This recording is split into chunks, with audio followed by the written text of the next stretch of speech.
Cari fratelli e sorelle, buongiorno. Chers frères et sœurs, bonjour. Nous écoutons la catéchèse du pape François à Rome le 17 avril 2019, mercredi saint. Au cours de ces semaines, nous réfléchissons sur la prière du Notre Père et à la veille du Triduum pascal, arrêtons-nous à certaines paroles avec lesquelles Jésus, durant sa passion, a prié le Père. La première invocation est entendue à la dernière scène quand le Seigneur, levant ses yeux au ciel, dit « Père, l'heure est venue, glorifie ton Fils. Et ensuite, glorifie-moi devant toi de cette gloire que j'avais auprès de toi avant que le monde fût. » Jésus demande la gloire, une demande qui pourrait sembler paradoxale alors que la passion s'approche. De quelle gloire s'agit-il ? La gloire dans la Bible indique la révélation de Dieu, le signe distinctif de sa présence de salut parmi les hommes. Jésus est celui qui manifeste de manière définitive la présence et le salut de Dieu. Il le fait dans la Pâque, élevé sur la croix, il est glorifié.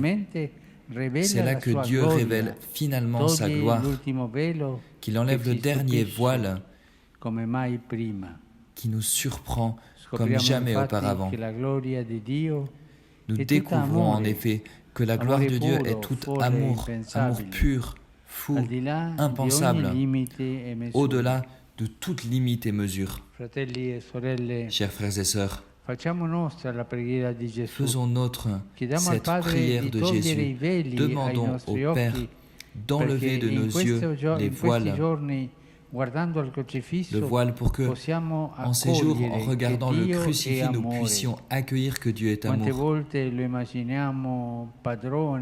Si souvent nous l'imaginons comme un patron et non pas comme un père, si souvent nous pensons à lui comme un juge sévère plutôt que comme un sauveur miséricordieux, mais Dieu, à Pâques, raccourcit les distances. Il se manifeste dans l'humilité d'un amour qui demande notre amour. Nous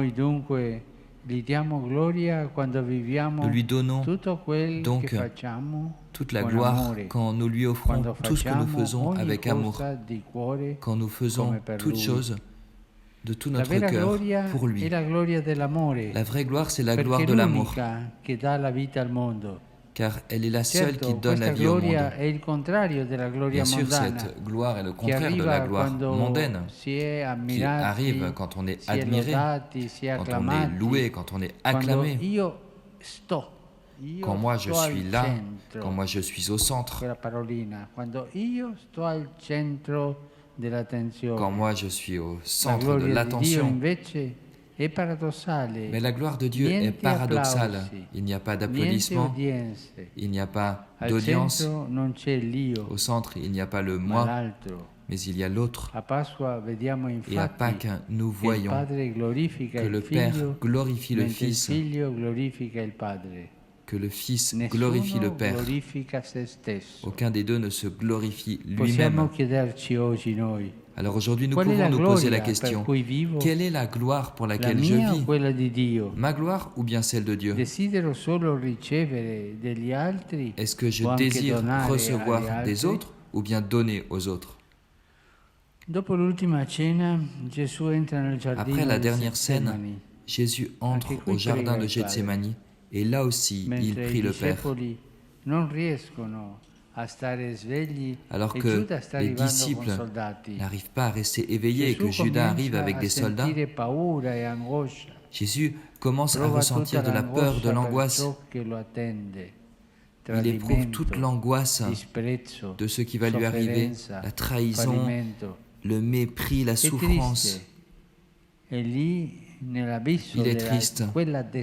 Et là, dans l'abîme de cette désolation, il adresse au Père la parole la plus tendre, la plus douce, Abba, c'est-à-dire Papa. Dans l'épreuve, Jésus nous apprend à embrasser le Père, car dans la prière au Père se trouve la force d'avancer dans la douleur. Dans la fatigue, la prière est un soutien, une confiance, un réconfort. Dans l'abandon de tous, dans la désolation intérieure, Jésus n'est pas seul. Jésus est avec le Père.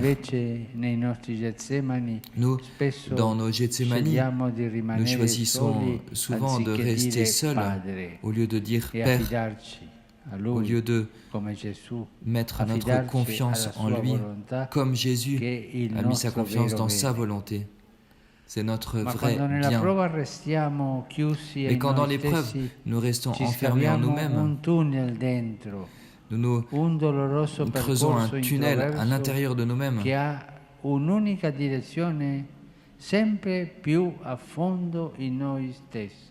nous enfonçons de plus en plus en nous-mêmes.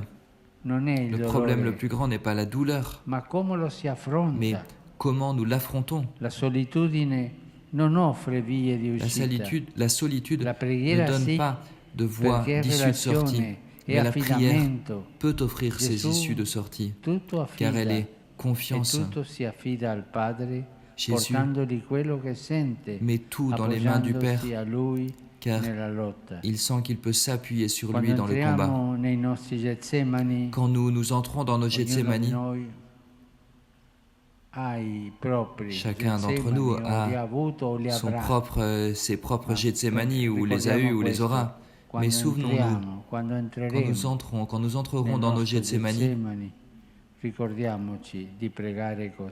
souvenons-nous de prier ainsi. Père. Finalement, Jésus adresse au Père une troisième prière pour nous. Père, pardonne-leur, parce qu'ils ne savent pas ce qu'ils font. Jésus prie pour ceux qui ont été méchants envers lui, pour ses agresseurs. Et l'Évangile précise que cette prière est dite au moment de la crucifixion, probablement le moment de la douleur la plus aiguë, quand les clous sont plantés dans ses poignets, dans ses pieds. Et là, au sommet de la douleur, il parvient au sommet de l'amour. Là arrive le pardon, c'est-à-dire le don décuplé qui brise le cercle du mal. Chers frères et sœurs, en priant en ces jours de notre Père, nous pouvons demander une de ces grâces, la grâce de vivre nos journées pour la gloire de Dieu, c'est-à-dire de vivre avec amour, la grâce de savoir nous confier au Père dans les épreuves, de dire Papa au Père, et la grâce de trouver dans la rencontre avec le Père le pardon et le courage de pardonner. Les deux choses vont ensemble. Le Père nous pardonne et il nous donne le courage de pouvoir pardonner. Merci.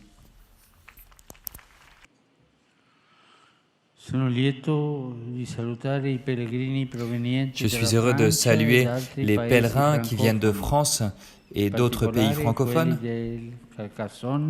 particulièrement ceux de Carcassonne, de Toulon et de Rennes. Ces jours-ci, ces jours saints que le Seigneur nous enseigne à apprendre chaque jour pour sa gloire, c'est-à-dire avec amour, pour avoir confiance en lui dans les épreuves, pour recevoir son pardon et pour trouver le courage de pardonner. Je voudrais aussi, dans cette occasion, exprimer à la communauté diocésaine de Paris, à tous les Parisiens et à tout le peuple français, ma grande affection, ma grande proximité après l'incendie de la cathédrale Notre-Dame.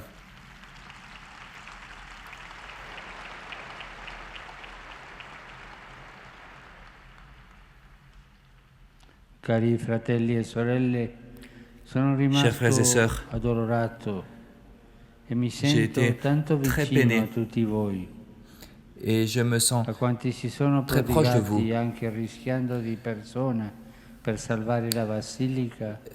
Je Va la pense à ceux qui ont gratitudine di risqué tutta la Chiesa. même leur vie pour sauver la basilique, La Vergine et Maria envers eux li va toute la benedica gratitude de l'Église. e sostenga il Que la Vierge lavoro Marie les bénisse di et soutienne ricostruzione.